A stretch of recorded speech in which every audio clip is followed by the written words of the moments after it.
Now, have you have to deal with a toxic relationship in the business environment, particularly, or maybe you have had a situation where you have been taken advantage of in your business? If you have, I really want to point out that doing business is already complicated. But having someone taking advantage of you while you are doing business make it even more hard for you.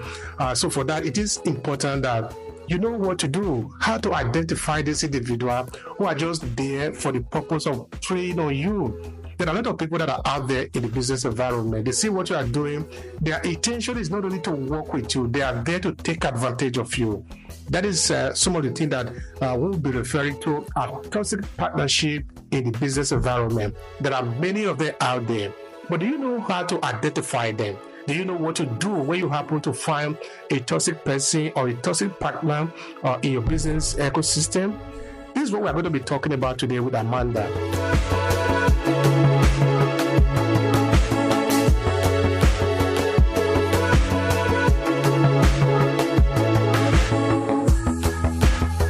Hi everybody, my name is Amanda Craven. I'm a clinical hypnotherapist, life coach, psychologist and author.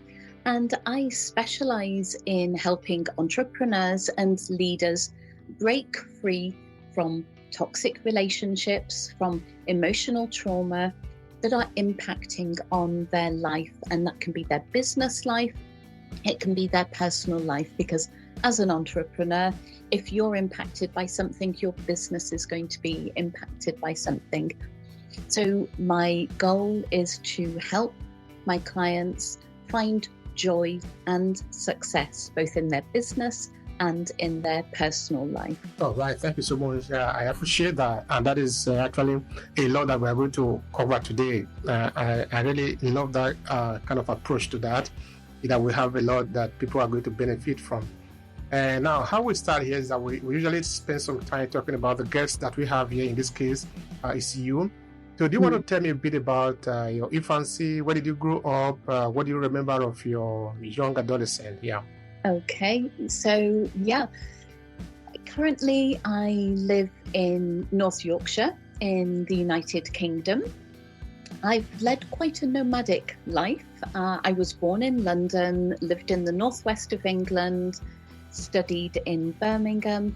Then I moved to France for 6 years before returning to the UK and living in different cities before coming to my dream home by the sea.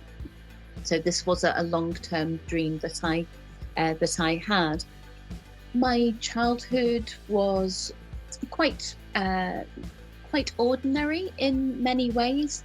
So I was a very sensitive child, and growing up in the 1970s, the world didn't really accommodate sensitive people very well. So I think that impacted on my self-confidence, on my self-esteem, and I did have mental health struggles, including depression and anxiety, through my childhood from about the age of 9 right through to my early 20s.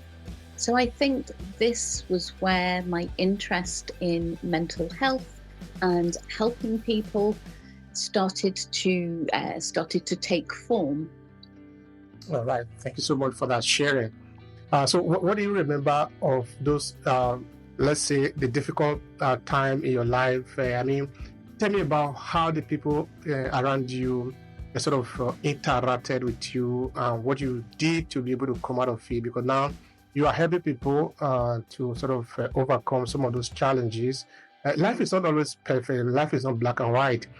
Sometimes I often say to people here, what we pass through in life is what actually makes us what we become at the end of the day. Absolutely. Because if you haven't had any experience, then you have nothing to talk about. They say maybe you are just going to talk about other people. Yeah. Whereas because we are sort of heavy on storytelling here, we encourage people to deep down their own journey so that you reveal more about yourself as you talk to other people. So tell me more about those challenges, moment that you had, the relationship that was around you, how that may have helped you. Yeah. Right. Okay. So I think I was very lucky in that I had a very loving family. My parents both loved me and my 4 siblings very much, and that was very clear. But we had quite a strict upbringing. At school, it was a different story, and I feel that my sensitivities and my way of talking, I have quite a gentle way of talking. My voice is fairly quiet, although when I'm talking about my passions, I become animated. But as a child, I was often told that I was too sensitive, that I spoke too quietly, that I should speak up. And this definitely impacted on my self-confidence at the time. But as I've come through life, I've realized that my voice is actually my superpower. I'm a clinical hypnotherapist, and my voice is my primary tool. And time again, people say to me, I just feel so safe when I hear you talking. I feel relaxed and I feel calm. And of course, when I'm conducting hypnotherapy sessions, then I'm doing that just using my voice, because I do it over Zoom or over the phone with just using audio connections. So I can't use any other tools. I'm not in the room with the person, and it is the power of my voice. So I think that's a really important message for everybody, that things that at one point seemed to work against you because people were criticizing, they didn't like it, they made me feel embarrassed about my quiet voice. Now this voice, as I say, is my superpower and is enabling me to really help people transform their own lives. So now your voice has become your tool of engagement. Yes. Yeah. And that is really very interesting.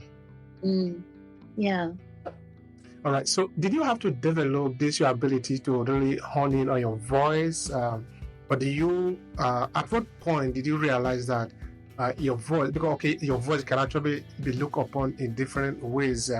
Here we tell people to own their voice. By that we're telling people to own their story. Yes. Then of course that also includes being able to use your voice to talk, to communicate, to say what you have inside of you. Because nobody is able to know what is in your mind until you express it. So your mouth, in this case, and your voice have become a powerful instrument that we can talk about, either in storytelling or in your case now as a hypnotherapist. So it becomes very important in this sense. So what I'm sort of curious about is, at what point did you realize that you have this superpower? So that then, of course, I want to imagine and believe that you have to develop it over time, So help me understand that. Right. Well, I think it's a combination of things coming together. So obviously, I've always had my voice throughout my life, and it's been a gentle, expressive voice. I've had the ability to listen to people, to connect with people, and I think that sensitivity that I mentioned, and being an empath, you might like to say, or a highly sensitive person, again, has its disadvantages in a busy world where people are shouting to get noticed.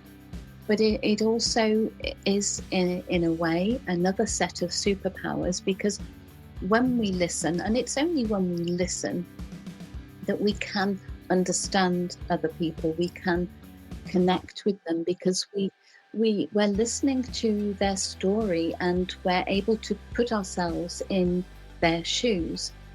So these are traits that I would say I've had all my life.